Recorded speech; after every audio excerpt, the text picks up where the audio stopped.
kitu imewahi unajua comedy unapewa ripoti yako hapo hapo. Unapewa ripoti hapo na audience hapo hapo. Hakuna ati unaenda nyumbani alafu watu wanasema sio kama nyinyi. Unajua nyinyi mnaweza imba nyimbo moja leo, kesho kutwa na hatutaiboeka. Lakini sisi kila siku lazima ukuje na kitu mpya na lazima ichekeshe hapo hapo.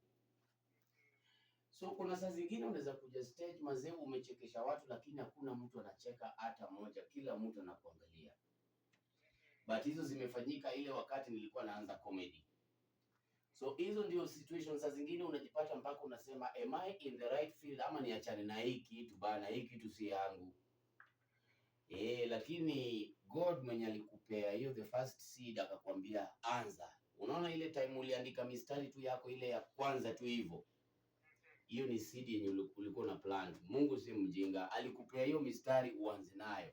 Provided bado unaendelea. Leo utapost ngoma yako upate 5 likes. Kesho post ya watu 5 wenye walilike jana.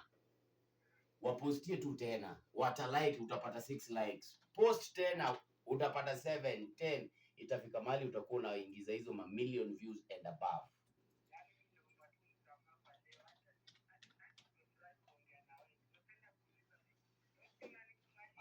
Una muda, uliza maswali, una muda. Yeah.